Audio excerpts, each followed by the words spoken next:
Ladies and gents, welcome back. Today's topic, of course, is the Notwithstanding clause. Should and is Pierre Poilievre actually planning to use the Notwithstanding clause to keep dangerous criminals behind bars in Canada? And of course, the Liberals are losing their minds. Now, this is all the rage on Twitter at the moment. Street Politics Canada saying Pierre Poilievre's pledge to invoke the Notwithstanding clause to keep dangerous criminals behind bars is a game changer. Poilievre proves he's willing to take tough action to protect Canadians. Trudeau's leniency has failed. Now, of course, this is the what's coming out of the Liberal Party, or their PR branch of the Liberal Party. Pierre Poilievre is willing to hit the override button on your rights and freedoms. How far will he go? How far will he go? Okay, Varani says Poilievre's willingness to use Notwithstanding clause threatens rights. It's threatening rights.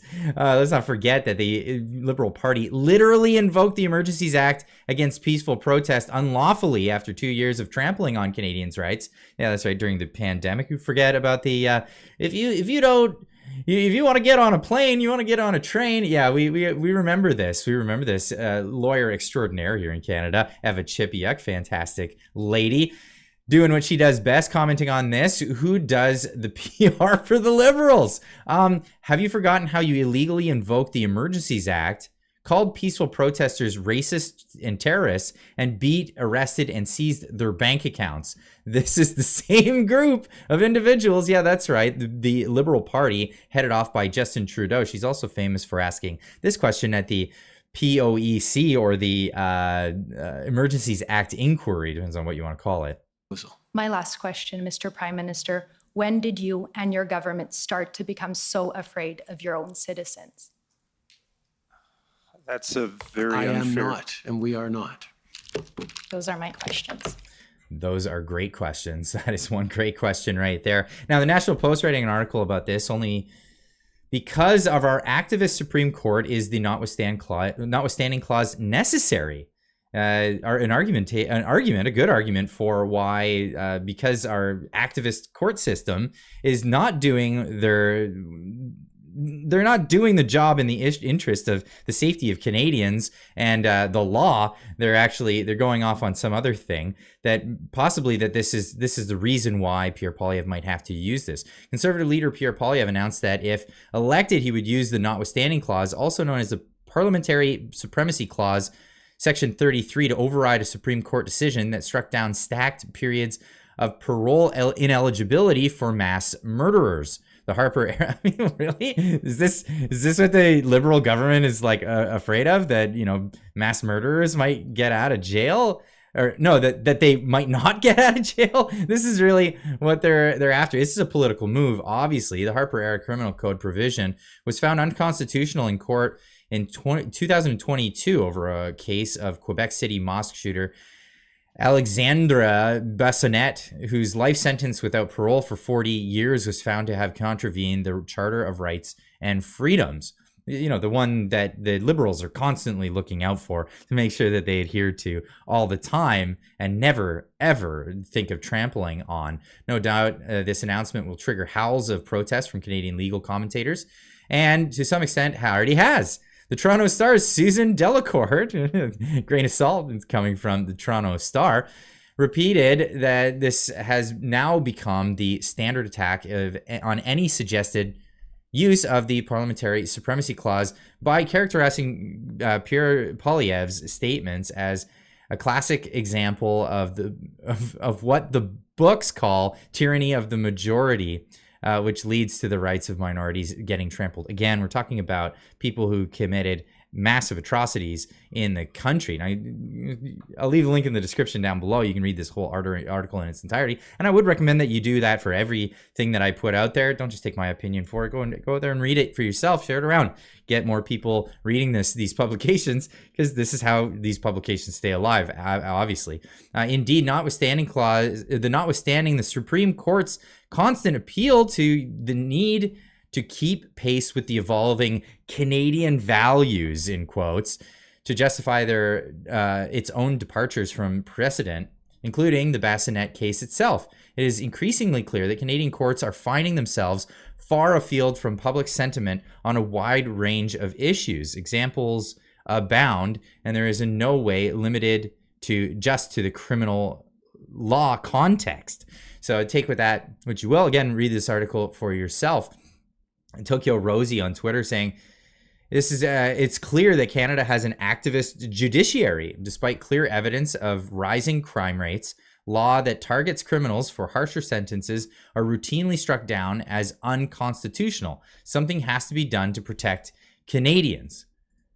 Now, of course, Brian Lilly chiming in on this one as well. I asked Poilievre's spokesman to clarify the position. Plans on the notwithstanding clause over the charter seemed a little muddled.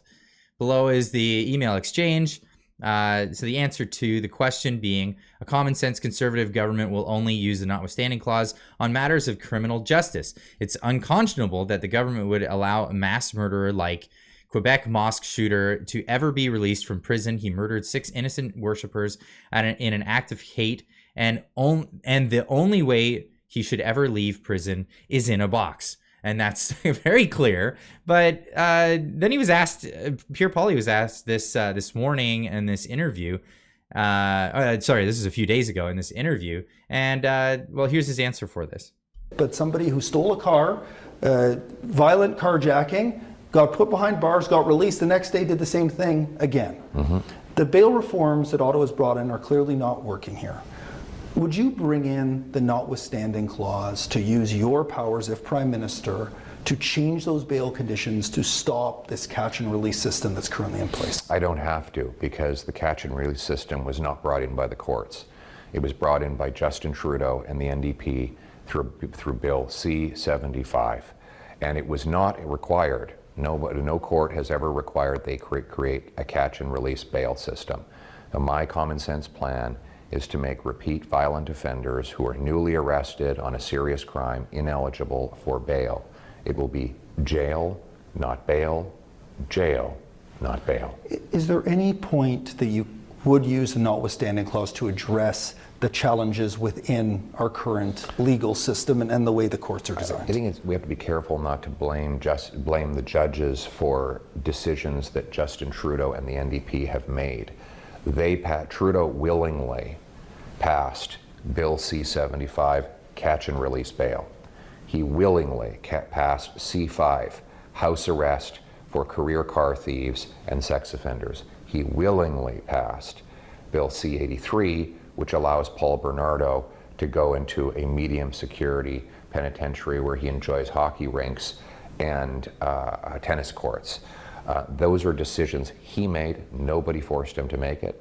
And the NDP was there to drive the getaway car every single time. The getaway car with the NDP. I like that analogy. But yeah, it's always a case of you hear one party saying something, another party saying the other thing, and the truth is somewhere in the middle. Where is the truth here?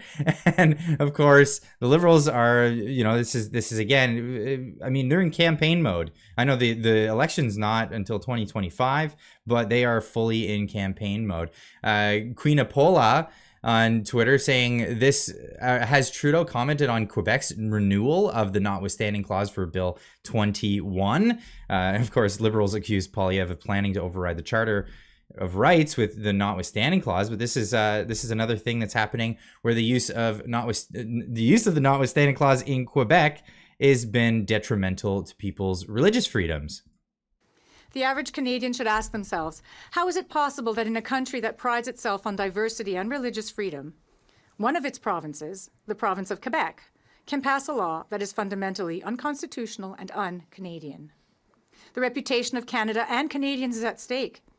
Bill 21 is an assault on international human rights and Canadian constitutional rights to religious freedom. So why on earth isn't the federal government allowing the courts to rule on this law? The notwithstanding clause. That is why. That is why. So question and answer. Of course, here is more stuff coming from the liberal propaganda machine, CBC Media. And what's this can of worms that's going to happen if it is invoked or the notwithstanding clause is used? There are a few consequences to that, including the fact that if the federal government starts normalizing, suspending rights that are in the charter at some point becomes a piece of paper full of good intentions. But one of those consequences for Mr. Poilievre is that he will be, as of that moment, under intense pressure from a large section of his caucus that is pro-life to do something about abortion. Oh, okay. Now it's opening up that old trope. When you start doing bad, bring up the abortion debate again in Canada. We've gone over this on the channel. It's not even a debate. It's in the Criminal Code of Canada. Just more ploys to drive political wedges between communities in Canada. Leave it to the Liberals. They love to do that. Here's more from the Liberal Party. The leader of the opposition's response that all of my proposals are constitutional and we will make them constitutional using whatever tools the Constitution allows me to use to make them constitutional. I think you know exactly what I mean, he says. They will happen and they will stay in place. For anybody like me who has a right that was afforded to him because of this charter in my lifetime, these are chilling words. The leader of Shameless O'Regan here, of course, going out with these strong words. They're just vague. There's no sense that this person is going to. What happened though is Shameless O'Regan here did vote for the use of the Emergencies Act that was deemed illegal after the fact.